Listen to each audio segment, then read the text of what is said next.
नमस्कार। सबसे बड़ा सवाल देख रहे हैं आप, मैं हूं आपके साथ पूजा। केजरीवाल के अधिकारों पर कैची चल गई है। लोकसभा के बाद राज्यसभा में भी दिल्ली सेवा बिल पास हो चुका है। हालांकि विपक्ष ने तमाम कोशिशें जरूर की कि किसी तरह से इस बिल को रोका जाए, पर मोदी सरकार की जीत हुई और ये बिल आसानी से पास हो गया। बिल पेश होने के बाद लंबी चर्चा भी चली। अमित शाह ने राज्यसभा में दिल्ली सेवा बिल पर जवाब देते हुए कहा कि इसका उद्देश्य केवल भ्रष्टाचार विहीन शासन देना है। उन्होंने कहा कि यह बिल दिल्ली की व्यवस्था को दुरुस्त करने के लिए है। बिल के एक भी प्रावधान से पहले जो व्यवस्था थी, उस व्यवस्था में 1 इंच मात्र भी परिवर्तन नहीं हो रहा है।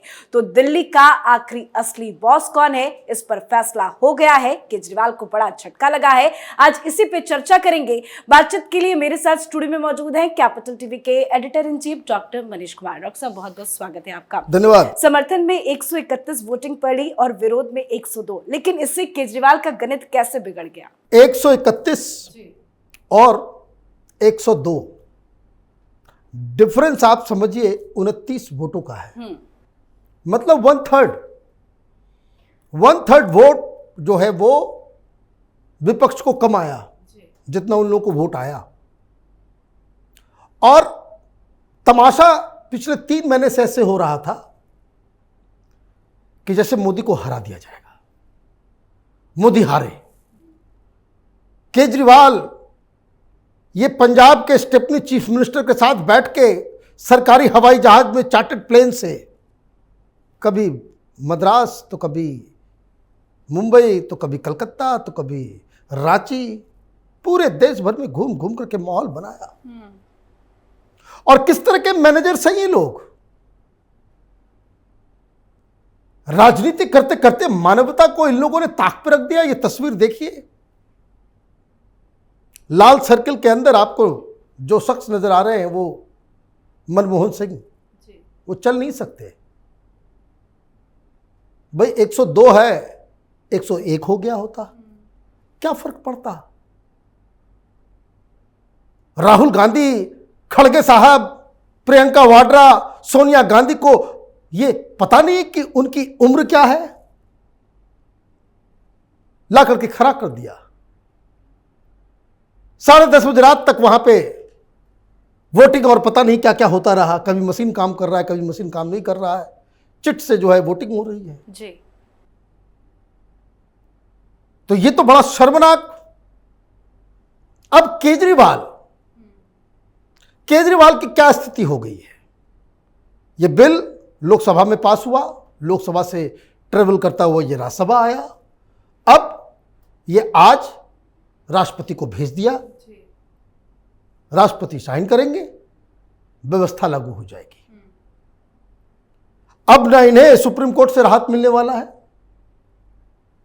और सुप्रीम कोर्ट ने, आप ये समझिए कि जो बहुत सारे लोग, बहुत ज्ञाता लोग हो गए संविधान के, ये बीए पास जर्नलिस्ट जो एडिटर बन गए, बड़ा ज्ञान दे रहे हैं कि मसला अभी सुप्रीम कोर्ट में भी जाएगा। सुप्रीम कोर्ट फैसला, भाई सुप्रीम कोर्ट में क्या फैसला होना है? जो कॉन्स्टिट्यूशनल बेंच है वो क्या डिसाइड कर रहा है? ये तो गए थे किस चीज के लिए?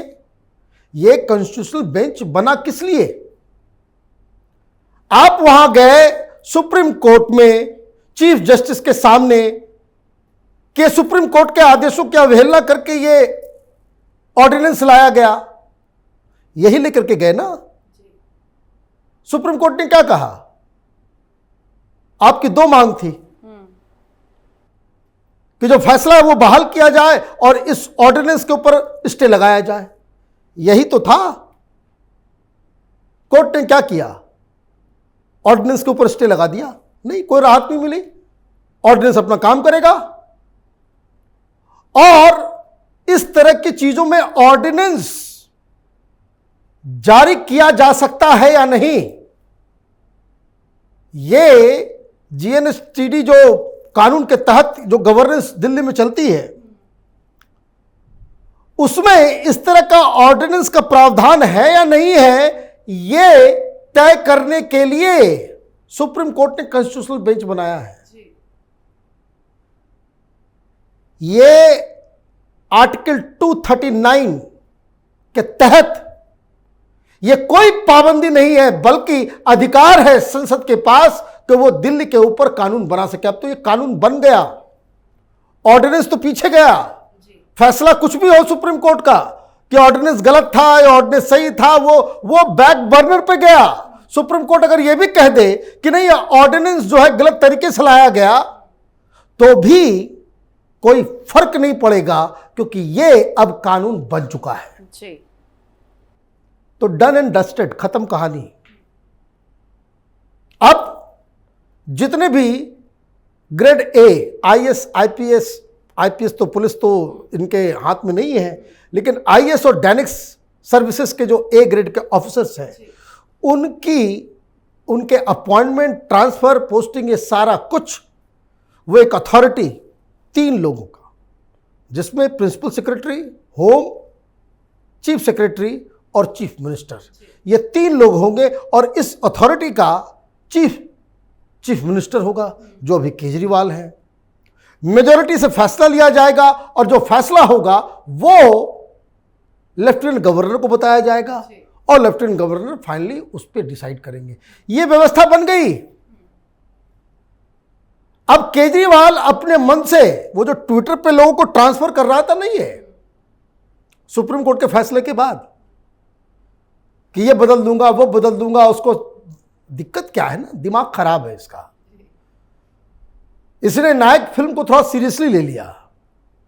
जब केजरीवाल चीफ मिनिस्टर के लिए लड़ रहा था, तो नायक फिल्म के क्लिप्स को काट काट के, जिसमें एक दिन के लिए चीफ मिनिस्टर बनता है अनिल कपूर, उस फिल्म को देख करके इसके जो समर्थकों ने जो है वो क्लिप बना बना करके दिया, भाई नायक आ गया, नायक आ गया।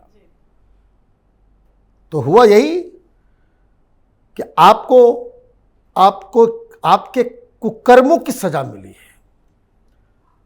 सुप्रीम कोर्ट के फैसले के बाद यह फाइलों की चोरी नहीं करवाता। यह अचानक ये तमाम लोग जो इन्वेस्टिगेशंस में लगे हुए थे उसको ट्रांसफर करना शुरू नहीं किया होता, तो शायद एक मॉरल प्रेशर होता सेंट्रल गवर्नमेंट के पास कि सुप्रीम कोर्ट का फैसला आया है, इसके ऊपर ऑर्डिनेंस नहीं लाया जाए। लेकिन इसने जो एनार्की फैलाई, जो अफरा तफड़ी इसने मचाना शुरू किया कि इसको बदलो, उसको बदलो, चीफ सेक्रेटरी को बदलो, विजिलेंस के सेक्रेटरी को बदलो, तो वो राइट टाइम था। यही अमित शाह ने कल बताया कि इसलिए इमीडिएटली ऑर्डिनेंस लाने की आवश्यकता पड़ गई। और सबसे बड़ी चीज कि फासला वोटिंग का इतना ज्यादा है, कहीं कोई ये भी नहीं कह सकता किसने धोखा दे दिया। उसने चारों खाने चित आप हो गए केजरीवाल। ये अभी स्कूल में स्टूडेंट है, अमित शाह उस स्कूल के प्रिंसिपल हैं।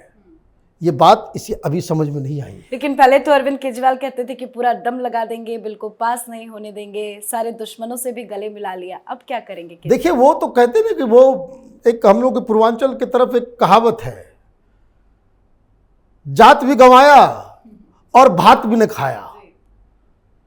तमाम भ्रष्टाचारियों के साथ जो है जाकर के गलवैया करके आ गया, चाहे वो शरद पवार हो, चाहे वो स्टालिन हो, चाहे वो लालू प्रसाद यादव हो, अखिलेश यादव हो, शिबू सोरेन हो।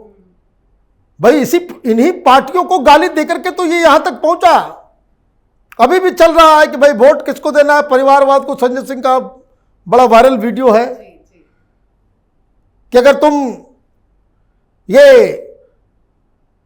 मारन परिवार को, करुणानिधि के परिवार को अगर बड़ा बनाना चाहते हो, अमीर बनाना चाहते हो, तो डीएमके को वोट करो। गांधी परिवार को मजबूत करना चाहते हो तो कांग्रेस को वोट करो। यही तो कह रहा था ये लोग। घूम लिया इसने चारों तरफ, अलग अलग जगह जाकर के। तो इसकी जो पॉलिटिक्स जो थी कि हम अनकरप्टेबल हैं, भ्रष्टाचार के साथ मैं कॉम्प्रोमाइज नहीं करता, मैं कट्टर ईमानदार हूं जी, भ्रष्टाचार करता ही नहीं है हम लोग सबसे ईमानदार पार्टी हैं, भ्रष्टाचार से लड़ने वाला योद्धा। आज ये जो तगमा है, ये राजनीतिक जो पॉलिटिकल कैपिटल है, वो केजरीवाल के हाथ से चला गया। एक तो वो गया, दूसरा जो बड़ा सवाल है कि राहुल गांधी के लीडरशिप के अंदर, क्योंकि अब कांग्रेस पार्टी ने जिस तरीके से इसको समर्थन दिया, केजरीवाल अपने ही गेम में फंस गया। वो फंस इसलिए गया कि अगर अब ये इस गठबंधन से वॉकआउट करता है तो लोग कहेंगे भाई अपॉर्चुनिस्ट है। दूसरा घाटा। तीसरा जो सबसे अहम है वो ये कि अब जितने भी घोटाले हुए हैं और जितने बड़े अधिकारी हैं, आईएएस अधिकारी, जो अब तक दुविधा में थे कि केंद्र की बात माने या केजरीवाल की बात माने, अब उनके सामने क्लैरिटी है। वो तमाम आईएएस अधिकारी जो केजरीवाल के साथ खड़े थे, ये अंडमान निकोबार जाएंगे। अब तमाम कार्रवाई उस दिशा की ओर होगी कि केजरीवाल ने किस तरीके से पिछले 7-8 सालों में घोटाला किया है। सबूत बाहर आएंगे, दस्तावेज बाहर आएंगे और इसने जो नकली मुखौटा ईमानदारी का पहन रखा है वो अब उखड़ने वाला है। जी, बहुत बहुत धन्यवाद समझाने के लिए। धन्यवाद। तो भारी हंगामे के बीच राज्यसभा में भी दिल्ली सेवा बिल पास हो चुका है। कांग्रेस ने अपने सांसदों को व्हिप जारी करने से लेकर अस्वस्थ नेताओं के लिए एम्बुलेंस की व्यवस्था करने तक हर वो कदम उठाया था जिससे विधेयक पर चर्चा के दौरान सत्ता पक्ष को कड़ी चुनौती दी जा सके। मनमोहन सिंह भी नजर आए। इंडिया के विपक्षी दलों ने सभी ने मिलकर इस बिल का जमकर विरोध भी किया, पर विपक्ष को बड़ा झटका लगा है और बिल पास हो गया है। अब देखना होगा अरविंद केजरीवाल का अगला कदम क्या होता है। आज के हमारे शो में फिलहाल इतना ही। देखते रहिए कैपिटल टीवी। नमस्कार।